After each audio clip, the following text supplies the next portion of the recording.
अस्सलाम वालेकुम ख़वातीन व हज़रात, hope you are all doing good. तो आज जो हम रिव्यू करने वाले हैं, जिस ड्रामे का हम रिव्यू करने वाले हैं, वो एक निहायत ही मुनफरिद किस्म का ड्रामा है जो आजकल काफ़ी ज़्यादा ट्रेंडिंग पर भी है और लोग उसको पसंद भी कर रहे हैं और उसके व्यूज़ भी अच्छे आ रहे हैं और it is not coming slow. तो जिस ड्रामे के बारे में आज मैं बात करने वाला हूँ, वो है मन जोगी। और ये निहायत ही थोड़ा डिफरेंट स्टाइल का ड्रामा है और टिपिकल फैमिली ओरिएंटेड जिस तरह के ड्रामाज होते हैं या कन्वेंशनल जिस तरह के ड्रामाज होते हैं उस तरह का ड्रामा नहीं है, थोड़ा सा डिफरेंट है। इसका टॉपिक भी थोड़ा सा यूनिक है, थोड़ा डिफरेंट है और उमूमन इस तरह के टॉपिक्स जो है हमारे ड्रामास के अंदर नहीं उठाए जाते, लेकिन ये एक यूनिक टॉपिक को इसमें छेड़ा गया है, उठाया गया है। खैर वो एक सेंसिटिव टॉपिक है, उसके ऊपर मैं बात नहीं करना चाहूंगा, लेकिन अगर ड्रामे की हम बात करें तो ओवरऑल ड्रामा बहुत अच्छा है और जबरदस्त है। स्टोरी लाइन इसकी बिल्कुल यूनिक है। कहानी की शुरुआत कुछ इस तरह से होती है कि आलिया जो कि शब्बीर की बीवी होती हैं, सबीना फारूक इसमें लीड कैरेक्टर में है। शब्बीर जो उनके शौहर हैं, यानी कि गौहर रशीद उनके शौहर हैं इस ड्रामे में, और बिलाल अब्बास जो है वो एक मस्जिद के अंदर मौज़िन होता है, उनका नाम इब्राहिम होता है। तो सिलसिला कुछ इस तरह से शुरू होता है कि आलिया और इब्राहिम जो है एक दूसरे से मिल जाते हैं या उनकी एक दूसरे से शादी हो जाती है। आलिया और इब्राहिम की आपस में फर्स्ट एपिसोड में ही निकाह हो जाता है, शादी हो जाती है। कुछ अनफोर्सीन सर्कमस्टांसेस की वजह से, कुछ अनअवॉइडेबल सर्कमस्टांसेस की वजह से जो है वो एक दूसरे से मिल जाते हैं और उनकी शादी एक दूसरे से हो जाती है। बाहमी रजामंदी से तो नहीं होती, लेकिन जबरदस्ती करवाई हुई एक शादी होती है। क्योंकि गौहर रशीद ने जो है वो सबीना फारूक को छोड़ दिया होता है, क्योंकि वो बहुत ही ज्यादा अक्खड़ मिजाज और बदतमीज किस्म के शौहर दिखाए गए हैं, जो कि बहुत ही वायलेंट किस्म के होते हैं। तो गौहर रशीद का बेसिकली जो कैरेक्टर है वो उस तरह का थोड़ा सा अक्खड़ मिजाज और करख्त किस्म के शौहर का दिखाया गया है। तो आलिया यानी कि सबीना फारूक पे जो है जुल्म सितम भी करते थे और कभी कभार उनको टॉर्चर करते थे, उनके साथ बदतमीजी भी करते थे। इसी तरह से जज्बात में आके उनकी किसी गलती पर उनको अपने रिश्ते से खारिज कर दिया।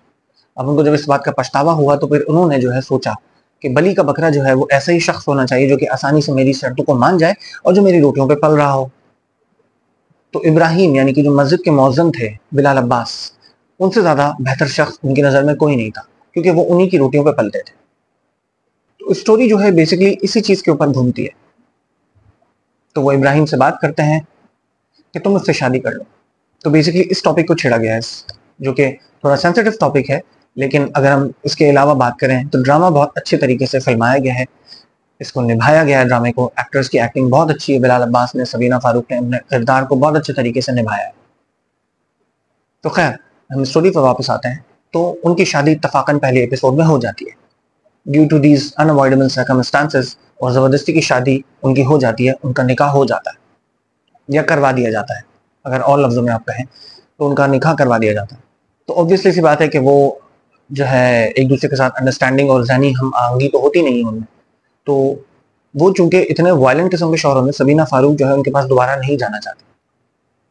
हालांकि उनकी यही शर्त होती है कि ये मेरे पास दोबारा आ जाए और इब्राहिम जो है इसको दोबारा छोड़ दे और वो मेरे पास दोबारा आ जाए। लेकिन चूंकि वो ऑलरेडी उस आदमी को परख चुकी होती हैं, गौहर रशीद को, आलिया, इस वजह से जो है वो दोबारा से उसके पास जाने की गलती दोबारा नहीं करती और इब्राहिम को अपने ज़बरदस्ती मोटिवेट करते हुए और उनको किसी तरह से करके ब्लैकमेल करते हुए या उनको ज़बरदस्ती जो है ज़ोर ज़बरदस्ती से जो है वो बोलती हैं कि मुझे यहाँ से लेके जाओ वरना मैं खुदकुशी कर लूँगी। तो इब्राहिम बेचारे वैसे ही एक बेज़रर से इंसान दिखाए गए हैं, बहुत शरीफ नफ्स, वो वैसे ही उनकी नज़रें झुकी रहती थी। तो वो उनकी हुक्म की तामील करते हैं और उनकी बात मान जाते हैं और उनके साथ जो है वो हो लेते हैं, वहां से निकल जाते हैं, भाग निकल आते हैं उनके इलाके से। जैसे तैसे करके वो किसी एक डेस्टिनेशन पे पहुंचते हैं, उसकी भाई के घर पे पहुंचते हैं। वहां पे भी जो है पता चल जाता है कि वो लोग वहीं मौजूद हैं। तो पीछे गौहर रशीद और उसकी वालदा जो है वहां पे भी उनको आलिया के भाई के घर पे पहुंच जाते हैं, लेकिन वहां पे भी उनको पता चल जाता है गौहर को कि वो वहां मौजूद है। तो वहां पे भी वो आ जाते हैं, वहां से भी वो निकल जाते हैं इस तरह। तो आलिया जो है वो उनको भगाते हुए और वो एक दूसरे के साथ भागते भागते छुपते छुपाते जो है वो आलिया के पुराने कोई मुंह बोले माँ बाप होते हैं उसके घर पे पहुंच जाते हैं।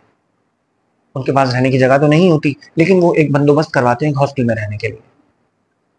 तो कहानी का जो अभी तक सिलसिला है वो मोड़ जो है वो इस जगह पे आके जो है कहानी ठहरी हुई है कि वो हॉस्टल में आके जो है रुक चुके हैं और उन्होंने पनाह ले ली है। और पीछे से गौहर रशीद ने जो है वो एक उनके ऊपर FIR कटवा दी है, पर्चा कटवा दिया है कि ये चंदा मस्जिद का चोरी करके भागा है तो उसको पकड़ा जाए। खैर अभी वो पनाह गुजीर है वहां पे हॉस्टल में और उनकी लाइफ का सिलसिला शुरू हो चुका है, लेकिन आहिस्ता आहिस्ता अब ये दिखाया जा रहा है कि आपस में उन दोनों की बॉन्डिंग बनती जा रही है। तो एक दूसरे को आहिस्ता आहिस्ता वो समझने की कोशिश कर रहे हैं, उनमें अंडरस्टैंडिंग डेवलप हो रही है। तो यही कहानी का एक खूबसूरत आंसर भी हमारे सामने आ रहा है। अगर मैं ओवरऑल ड्रामे की बात करूं तो ड्रामा बहुत खूबसूरत तरीके से लिखा गया है। इसको जफर महराज ने लिखा है, इसकी डायरेक्शन काशिफ निसार ने की है और इसको प्रोड्यूस सुल्ताना सिद्दीकी ने किया है। ड्रामे के ओवरऑल इम्पैक्ट बहुत अच्छा है। इसके अंदर खूबसूरत सेट्स लिए गए हैं, अच्छी लोकेशंस ली गई हैं, प्रॉपर लोकेशंस ली गई हैं। तो ड्रामे के अंदर एक तसलसल बरकरार है। हालांकि ड्रामा जो है थोड़ा सा स्लो पेस का है। अगर इसका बैकग्राउंड का म्यूजिक आप सुने तो वो बहुत जबरदस्त लगता है। अगर आप अलग से इस ड्रामे को एयरफोन्स के ऊपर देखें तो उसका बैकग्राउंड म्यूजिक बहुत खूबसूरत लगता है। तो ड्रामे ने अपनी धाक बिठा दी और चूंकि इसमें बिलाल अब्बास हैं तो बिलाल अब्बास की व्यूअरशिप ऑलरेडी बहुत हाई है इश्क मुश्किल ड्रामे के बाद। तो इसी वजह से इस ड्रामे ने भी हाइप पकड़ ली और ये ड्रामा जो है बहुत ज़्यादा पसंद किया जा रहा है लोगों में। दो कि इसका टॉपिक जो है थोड़ा सा क्रिटिकल है, थोड़ा सेंसिटिव है, उस टॉपिक के बारे में डिस्कस नहीं करना चाहूँगा। लेकिन खैर अगर ओवरऑल हम ड्रामे की बात करें, स्टोरी लाइन की बात करें तो बहुत अच्छी है। सबकी डायलॉग डिलीवरी बहुत अच्छी है। सबीना फारूक ने अपने किरदार को बहुत ज़बरदस्त तरीके से निभाया है। बिलाल अब्बास ने भी अपने किरदार को बहुत खूबसूरत तरीके से निभाया है और गौर रशीद भी अपने किरदार को बहुत अच्छे तरीके से निभा रहे हैं। तो ड्रामा जो है ये वाला मन जोगी लोगों की तवज्जो का मरकज बना हुआ है और इसकी व्यूअरशिप भी बहुत अच्छी है। मैंने सुना है कि इस ड्रामे के एपिसोड्स काफ़ी कम है, 9-10 एपिसोड से ज़्यादा ड्रामा नहीं है। तो बेसिकली बात ये है कि कम एपिसोड्स होने से कोई ज़्यादा फर्क नहीं पड़ता। स्टोरी लाइन के अंदर जान होनी चाहिए, एक्टर्स की एक्टिंग अच्छी होनी चाहिए और स्टोरी का पंच बहुत अच्छा होना चाहिए। अगर स्टोरी का पंच बहुत अच्छा होता है तो ऑटोमेटिकली ड्रामा अगर 9 से 10 एपिसोड्स के ऊपर भी मुनहसर है तो वो अपना इंप्रेशन छोड़ देता है। इंस्टेड के ड्रामे को ड्रैग किया जाए और स्टोरी को और ज़्यादा जो है वो स्टोरी को और ज़्यादा बोर कर दिया जाए और फ्रस्ट्रेटिंग कर दिया जाए, बेहतर ये है कि ड्रामे को 9 से 10 एपिसोड्स के अंदर ख़त्म कर दिया जाए। लेकिन ये खैर अभी तक ये इस बारे में यही सुना है कि 9 से 10 एपिसोड्स है, लेकिन लेट्स सी क्या सिलसिला होता है। अगर ड्रामा अच्छा हुआ तो माइट भी इसको ड्रैग कर दें, जैसा कि हमेशा हमारे ड्रामाज में होता है कि ड्रामाज जब चल रहे होते हैं और उनकी टीआरपीज आ रही होती हैं, व्यूअरशिप आ रही होती है तो उनको ड्रैग कर दिया जाता है मजीद। और जो है ड्रामाज जब अच्छे चल रहे होते हैं तो उनको एपिसोड्स में मजीद एपिसोड्स में ड्रैग कर दिया जाता है, तोड़ दिया जाता है। और एज वी ऑल नो कि बिलाल अब्बास हमेशा जो है डिफरेंट कैरेक्टर्स लेते हैं और उनको खूबसूरत तरीके से निभाते हैं। इस ड्रामे के अंदर भी इन्होंने अपने किरदार से इंसाफ किया है और सबीना फारूक ने भी किरदार से इंसाफ किया है। इसी वजह से ये ड्रामा तवज्जो का मरकज़ बना है और आई होप कि ये ड्रामा इसी तरह से जो है लोगों के नाजरीन को महसूस करता रहेगा। ड्रामा बहुत तसलसल के साथ आगे बढ़ रहा है और अच्छी तरीके से स्टोरी लाइन के साथ आगे बढ़ रहा है और इसकी ड्रामे की डायरेक्शन बहुत मजबूत है, जिसकी वजह से ड्रामा जो है लोगों की तवज्जो का मरकज़ बनाया हुआ है। और मोस्ट इंपॉर्टेंटली मन जोगी ड्रामे के अंदर सस्पेंस बहुत अच्छा है। अभी तो क्यूरियोसिटी है, सस्पेंस है कि अब जो है वो किस तरह से ये अपनी लाइफ आगे गुजारेंगे, गुजार पाएंगे, नहीं गुजार पाएंगे, या कोई हर्डल्स इनके पास आएंगे या एक दूसरे को अलग कर दिया जाएगा। तो अभी भी ड्रामा जो है वो सस्पेंस से भरपूर है। ड्रामा किस तरफ, किस डायरेक्शन की तरफ जाता है, कहाँ निकल जाता है, कुछ कह नहीं सकते अभी भी। कि आलिया को इब्राहिम को अलग कर दिया जाएगा या ये अपनी लाइफ जो है इसी तरह से एक दूसरे के साथ जो है ये हम जहनी हमागी इनकी हो चुकी है और एक अंडरस्टैंडिंग डेवलप हो चुकी है कि इसी तरह से ये जो है इनका ज़िंदगी का सिलसिला आगे चलता रहेगा, या फिर जो है बहुत सारे हर्डल्स और बहुत सारी मुश्किलात इनकी लाइफ के बीच में आएंगी। तो लेट्स सी कि ये ड्रामा जो है किस रुख पे ख़त्म होता है, क्या डायरेक्शन इख्तियार करता है। इंशाल्लाह ताला फिर किसी और वीडियो में मिलते हैं। अपना बहुत बहुत ख्याल रखिएगा, मुस्कुराते रहेगा। ओके जी, अल्लाह हाफ़िज़।